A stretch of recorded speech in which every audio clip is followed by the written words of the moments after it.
Hello and welcome. My name is Zaffar Iqbal, and you are watching the Mojo Story. A Canadian Commission report has contradicted Prime Minister Justin Trudeau's claims about India's role in Hardeep Singh Nijjar's killing.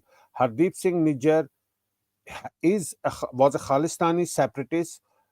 He was designated as a terrorist by India. How does this impact the credibility of Canada in handling such serious allegations? The report also accuses India of interfering in Canadian elections. Uh, how substantial is that claim, and could it be seen as an attempt to shift focus from democratic political issues? We're joined by uh, Terry, who joins us from uh, Canada. He's a Canadian journalist and author. We are also joined by Sanjay Lazar, an aviation expert who suffered because of the Kanishka bombing. He lost his family members in that bombing. Welcome to Mojo Story, Terry and Sanjay. Terry, if I may begin with you, can you help us understand this commission report? It seems to contradict what Justin Trudeau said in the September of 2023 when he stood up in his parliament and said that agents of the government of India were responsible for the killing of Hardeep Singh Nijjar.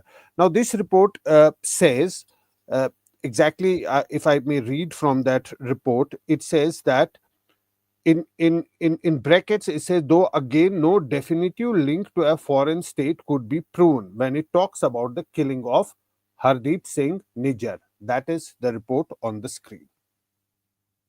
Well, I'm afraid that I'm going to respectfully disagree with your assessment of the report. Whoever wrote that story does not seem to have read the original report, which is easy to find. Just Google it. The report never challenges or contradicts Prime Minister Trudeau. Quite the contrary. It says that there was a disinformation campaign by India in the wake of Trudeau's allegations that there were, as he put it, credible allegations of a potential link between the death of Mr. Nijjar and the Indian government agents. Yeah. And this report endorses those statements by the Prime Minister, and it goes on to say that basically it finds that India's response, denying involvement, was disinformation. Then that's in the sentence immediately preceding the section in brackets that you Let just me let, quoted. let me read it. Let me read it, Terry. Yes. Disinformation is also used as a retaliatory tactic to punish decisions that run contrary to a state's interests. This may have been the case with the disinformation campaign that followed the Prime Minister's announcement regarding suspected Indian involvement in the killing of Hardeep Singh Nijjar. Then it says, though again no definitive link to a foreign state could be proven. Well, that doesn't contradict anyone because nobody in Canada, I don't think the Prime Minister's ever said any such thing, that there is a definitive link. We do know that there was, according to the United States Department of Justice, in a very lengthy and detailed indictment, which the Indian government has not denied, although it says that such assassinations are not its policy, has not denied the U.S. allegations made in its indictment in November of Vikram Yadav, at the time an officer of the Research and Analysis Wing of the Indian government, which reports to the Indian Prime Minister. That indictment describes the plot to kill both. There's Mr. Yadav on your screen. That indictment describes the American penetration of the plot to kill both Mr. Panoon of Sikhs for Justice and Mr. Nijjar in Canada. And this report doesn't question any of that. And it describes, it briefly stated, and endorses the Canadian government's response to the discovery, as it describes it, which it never challenges that India was involved. It says, and I'm quoting, over the course of the summer, intelligence revealed India's involvement. Prime Minister was briefed, and then he went before Parliament and made the statement which you described. So I'm afraid that Terry, although if you Google this report, I acknowledge you will Terry, find 15 different sources Terry, all saying, you would also acknowledge that in September 2023, Justin Trudeau said that agents of the government of India were responsible for Nijjar's killing, and then no, subsequently no, he said, after some time, no, no. he said He, that there were he credible said that allegations of a potential link. He okay, didn't say after that some potential link. After some time, he said that his statement was based on intelligence inputs and not on concrete evidence. That is also what he said subsequently after a few months. indeed. Yes. So you're saying that he did not say there was a definitive link, and the report says he did not. Says there was no definitive link. I'm saying he said that he made that statement based on intelligence inputs, but not on evidence. You establish a link on the basis of an evidence or on But information he did. that is He didn't gathered from say. intelligence He inputs. said it was a potential link, not a definitive link. Basically, you're denying what the prime minister did not say. No, no. I remember I covered that story. He said in the parliament that agents of the government of India were responsible for killing No, of he Hardeep didn't. Singh No, he Nijjar. didn't. No, We'll that's have not to what he check. said. We'll have to check that. But Sanjay, if I may come to you, what is your assessment of this report? And you know, Terry is saying that the meaning is entirely different. But if you read it, there in the brackets it says no definitive link. Now, what is your assessment? Thank you, Zaffar, for having me on the show. And what you've read out is a sentence in parenthesis in a bracket in the executive summary. I've gone through 123 pages of the report, and I tend to agree with my friend Terry. There are three sections of the report. Now, I'll just take 2 minutes of your time. This report, this inquiry started way back, looking into the Chinese involvement in Canada. It goes back to the 2019 election or 21 election, where there were allegations of certain members of parliament who may have been influenced by the PRC. There was also a credible allegation at that time that the Indian government or its agents may have tried to influence the elections of certain people without their knowledge, by funding them. So that's one of the foundations of this report. How the commissioner has gone into that, and they talk of how disinformation is a retaliatory tactic to punish decisions that run contrary to a state's interest. Here they're implying India. India was allegedly, spreading disinformation. There is a separate section on India in the report on page 40, and there is an absolutely separate section on Hardeep Singh Nijjar issue, Yeah. and I think that's 79 or 80, where they go into it completely. Now, here is where I'll slightly digress from Terry, because when you go through what they write about Hardeep Singh Nijjar, Yeah. the assassination of Nijjar, there's only one statement that struck me really bold, which was that the evidence, confidential evidence, seems to indicate that uh, something in along the lines of what the RCMP says. Now, nowhere have I seen that the commissioner said they examined the evidence. They are referring to Justin Trudeau's statement there before the commission. And the second part is, when you look at what the thesis of the commission is in relation to the 2021 election, they believe that they don't find enough ground that India was interfering.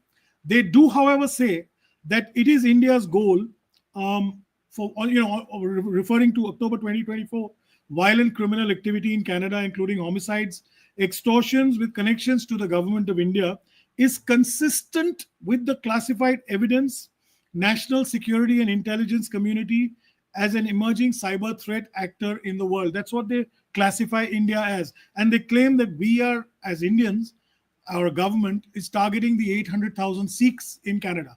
I mean, I think that's a little far-fetched, because nowhere have I seen the kind of evidence that they're talking about to have been placed. And that will put us back to square one, because then we are relying on whatever does happen in a Canadian federal court, or where the matter is being tried, what kind of evidence comes out there, if it does, being classified as it is. So that's how I see it. Right. You have analyzed the whole thing. You have made an assessment of the report. But you want to respond, Terry, before we move to the other topic? Can I just say on that, on Sanjay's last point, I think he sees that as a weakness in the report, and I do too, because the judge is saying that India is targeting the 800,000 Sikhs in Yeah. Canada. I think that's Yeah. rubbish. I think that she's failed to make the important distinction, which Yeah. many people have long failed to make, between Sikhs and Khalistanis. It's Yeah. the Khalistanis that they're worried about. They're not targeting people who are not Khalistanis because they're already with the government of India. That doesn't make any sense. And so, if you think about it, that's a flaw, but it's common enough as to be forgivable, I suppose. But as for the rest of it, I agree with Sanjay. I mean, this is not vindication. This is for India. This is not. I mean, it's the passage that he just read, by the way, indicating that the RCMP statement on October the 14th, I believe it was, accusing India of being involved in a wave of crimes to include extortion and murder, that 22 people have been charged with extortion, 8 people charged with murder. This is very serious. This indicates it goes way beyond just the one murder of Harjit Singh Nijjar, but it Right. certainly is not a contradiction of Right. what Trudeau said in It is Parliament not a. or any time since. Okay. Sanjay, you want to come in quickly? Yes, I just wanted to say quickly two important things here. I do hope that the government of India, opposes this and puts a strong, protest against this, because there's a lot of speculation, I feel, that the commissioner has made in the report, relying on a Globe and Mail report and relying on other stuff, because they don't really explain. I've looked at other commission reports. Of course, we've seen the John Major Commission report, of which I went before. You see threads of evidence, you see layers of statements, you see a whole lot of material that supports the statement. I don't see any of this here, number one. Number two, and I'm not saying this by any stretch of imagination, that India is either a cyber threat or a master of disinformation, etc., as the commissioner has alleged. But look back at what happened after Justin Trudeau made that statement in Parliament, and the committee's report actually says the Prime Minister has been a victim of disinformation. And what did that end up in? Him resigning.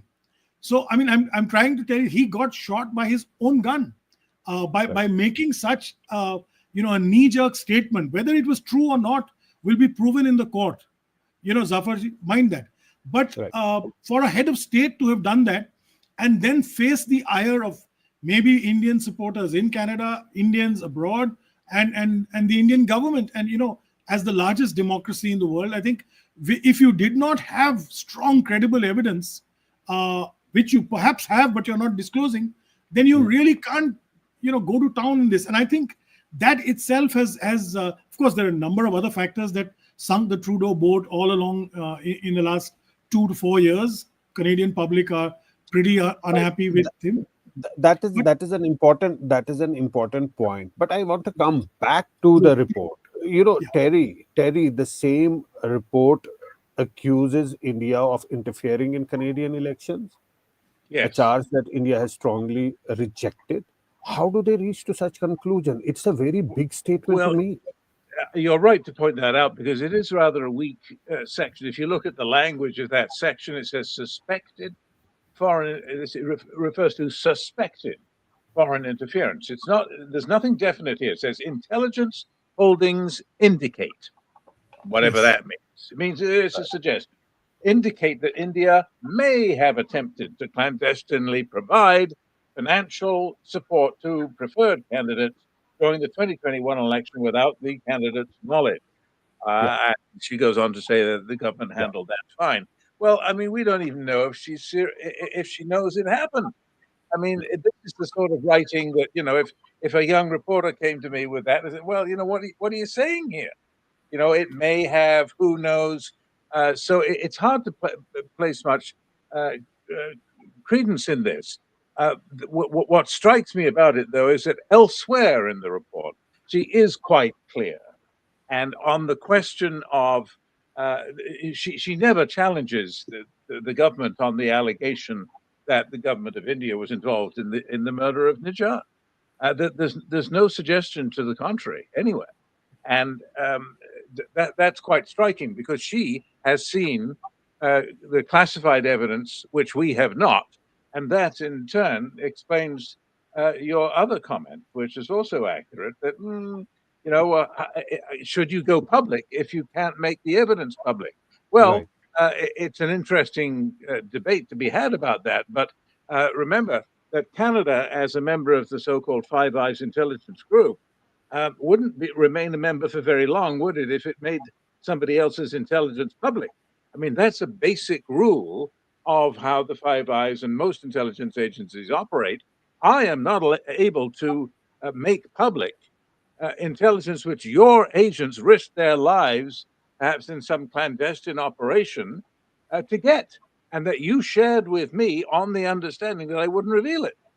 So we do know that the Prime Minister's original statement, pointing the finger at New Delhi, was made having had confirming intelligence from Washington, D.C. About the Indian involvement. So they know things that they can't reveal, besides which a lot of people fail to Then understand. Terry, the point is that India has been asking Canada to provide evidence. Now, India has had a probe in the Panun case. In the And Panun India has case, been denying falsely that they've been given none. But in fact, they have been given a whole bunch. We know when and where and who gave it to them. no, that India has have a separate investigation in the Panun case. In the Panun case, the person involved, India says that no longer a government official anymore. There has been a systematic investigation Well, so done so in what? that case. Why not in this case? Why would India do it in one case and not in the other case? It's the same case. It's the same case. It's No, but two the individuals. American indictment alleges But the two, same plot by the same suspects with the same targets, Hanun and Nijjar. Nijjar is named in the American indictment as one of the targets of the plot against Hanun. It was one plot with several targets. right. Sanjay, I want to come back to this report accusing India of interfering in Canadian elections. Terry spoke about it, but it is a very, it's a statement made, a big statement made without any concrete, substantial proof or evidence in that. When there is a loophole, there is a gap here. It makes the entire report feel very weak. How do you assess that? Before I go to that, Zaffarji, I want to just talk about one thing. Let's not lose sight of the fact that Harjit Singh Nijjar, and I'm not condoning violence, is and was a terrorist in India and around the world. He was on a red corner notice at one point in time. We've got photographs of him in Pakistan with ISI handlers, with other terrorists. So let's not, pussyfoot around with that. Yeah, let's go to the next point of your that you made. Is the report is wishy-washy? Yes, and like Terry also said, presumptions. I'm just reading one line very interestingly. Like the PRC, India conducts foreign interference. This is on page 40 through diplomatic officials in Canada and through proxies. A body of intelligence indicates that proxy agents may have and may continue to be clandestinely providing illicit financial support to various Canadian politicians in an attempt to secure the election of pro-India candidates or gain influence over the candidates uh, who take office.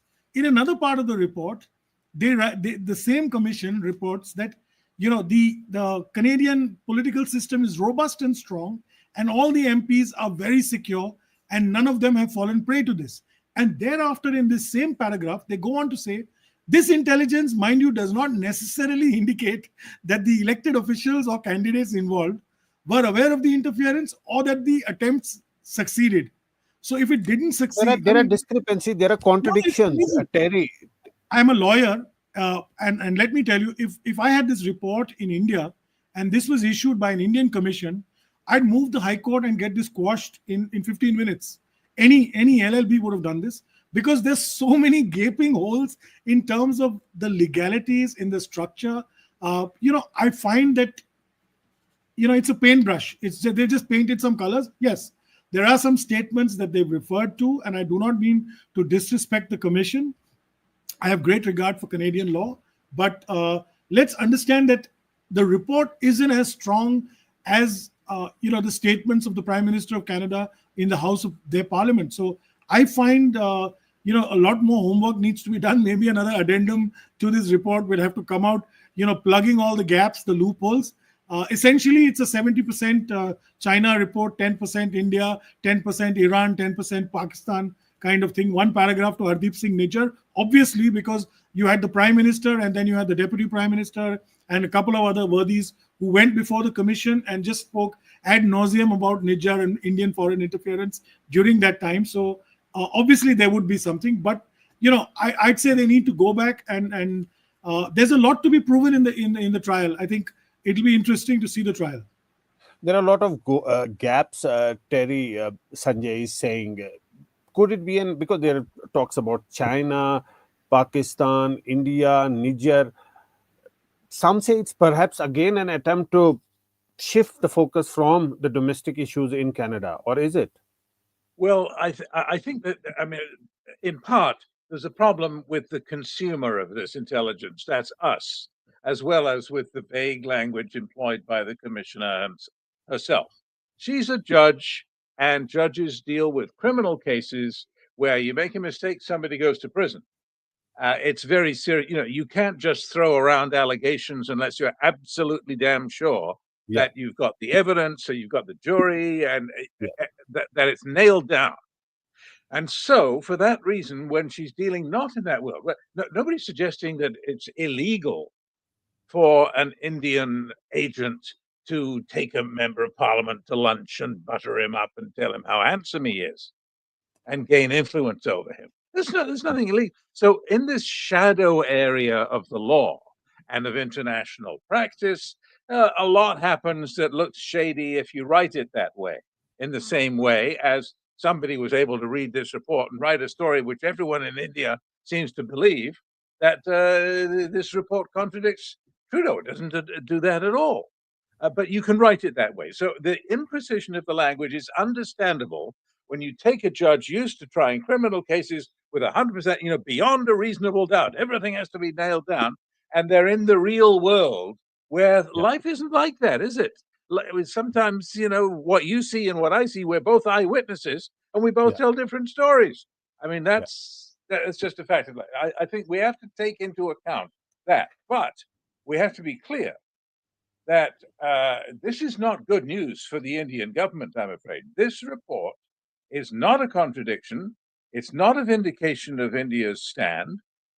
Quite the reverse. It accepts that the Canadians acted as they more or less should have if the Prime Minister gets a report from the police that we've got evidence that, or allegations, credible allegations, maybe the evidence is pretty good from his point of view. Maybe the evidence isn't so good from your point of view, but you haven't seen it. He has.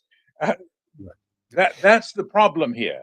We haven't got transparency so that we can have a debate on your show or any other show about what the truth is. So that is what everybody is asking for, transparency and truth. That's why India is asking for evidence. And you say that perhaps they've seen the evidence and it can't be shared. Can I make one point about that? Let me just very briefly. Sorry, I meant to add this earlier. I mentioned earlier that some of this evidence is classified and you're not allowed to make that public.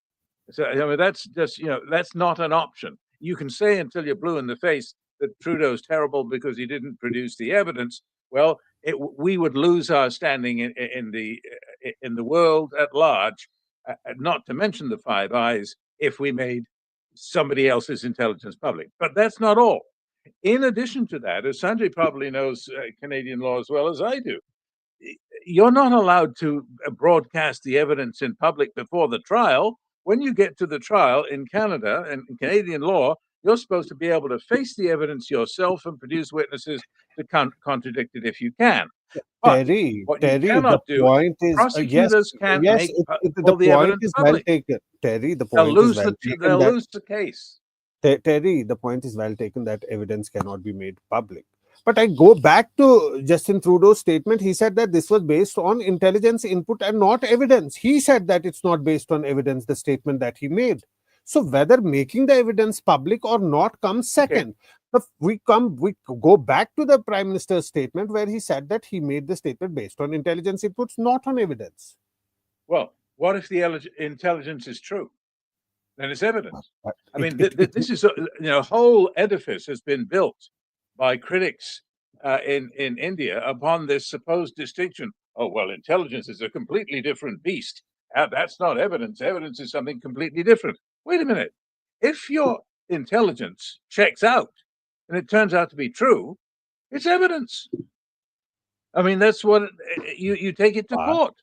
But if it doesn't, then it's not evidence. It's information. That's all it is. There's no magic distinction where, aha, Trudeau has admitted. This was the spin, I'm well aware, in the Indian media, wasn't it? That because he had said it was intelligence, not evidence, oh, this is huge. He's admitted he has no evidence. No. If the evidence is, if you get intelligence from a wiretap done by the Americans of somebody plotting to kill Panoon and Nijjar in Canada, an official of the Indian government, then serving, now he's fired, yeah, but at the time he was an employee of the Indian government. If you get that intelligence, you can act on it. You can try to develop that and produce the recording, produce the wiretaps. Then you got evidence. Okay. Sanjay, you want to come in here? But if you go through the entire 123 pages all over again, I'm going to bet my bottom dollar that the executive summary was written by someone else, and the main report has been compiled by someone else. The language differs, and that's what led me to ask, why did the commissioner herself, while signing the executive summary, which she signed, put that paragraph, that sentence in brackets, though we have no evidence, about Harjit Singh Nijjar. I mean, it befuddles me. Guys, it didn't need to be there. Okay, Terry has to leave. Terry, one last point I want to ask you, and before you leave, I've got to go. Sorry.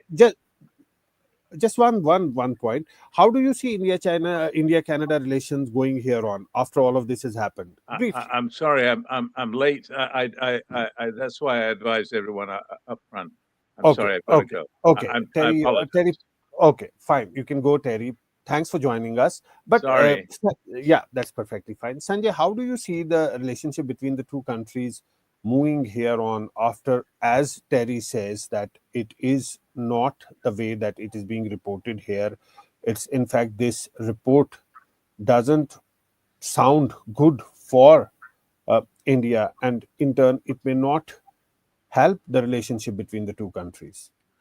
Well, Zaffar, there is no mistaking the fact that Indo-Canadian relations are at the worst they've ever been in probably 100 years.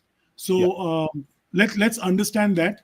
And it got worse. It got to its worst point in October of 24. And it's just slid down ever since. And perhaps with the announcement that he would resign, Justin Trudeau would resign, maybe there was some buoyancy amongst the Indian public here.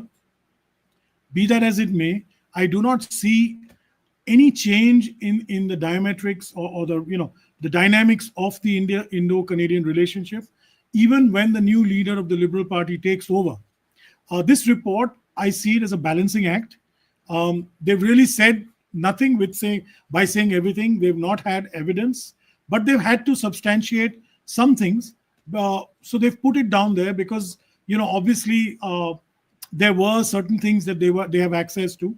As far as India or we are concerned, we need to look at the trial that will actually take place later this year and see the evidence. We may not get access to the evidence, as Terry correctly pointed out, it's confidential, and a lot of that those documents, those maybe recordings, wiretaps are done in camera. So, but whatever it be, there will be a federal judge who will rule over it and determine the evidence whether it is finds them guilty or not, and we can proceed from there. I see a change perhaps in the Indo-Canadian landscape relationship, perhaps after the election. And the way the Liberal Party is currently going, I do believe that they are maneuvering a situation where they will get a leader who is acceptable to the NDP, and they probably prolong the election beyond March, April, May, June, which people were expecting, to the end of the year maybe, and drag this government for another year. So I think we'll have to wait a while to see Pierre Poilievre coming into power. Perhaps then we will see a change in relationship, but not by much. Understand that the pragmatism of a new government might change, but the radical element within the Khalistanis is present across all parties in Canada, and it's a reality that India has to live with, and Canada has to live with. I don't know how long it's going to take to repair relationships. You'd need another Stephen Harper to come on Canadian politics and try and change the relationship, because this is now a third generation that has started reliving and reviving a movement that was dead and buried. And it's dead and buried in India, but it's alive and well in Canada. So that's a concern for India as well as peace-loving Sikhs in Canada. So that's a concern that I have as well. So the relationship that's hit a rock bottom continues to be there, and we'll have to perhaps wait for some time till the relationship goes back on track, perhaps till the elections. But at the moment, the relationship between the two countries is at an all-time low. Thanks so much, Sanjay ji, for joining us, and thanks to Terry, who left the show for him to join us as well. And thanks to our viewers for watching the Mojo Story. We'll have to leave it here. Thanks for watching. Thank you. It's great to see you here. Thank you for watching our work. If you haven't subscribed yet, don't forget to click the bell icon and subscribe to Mojo Story and support independent, robust journalism.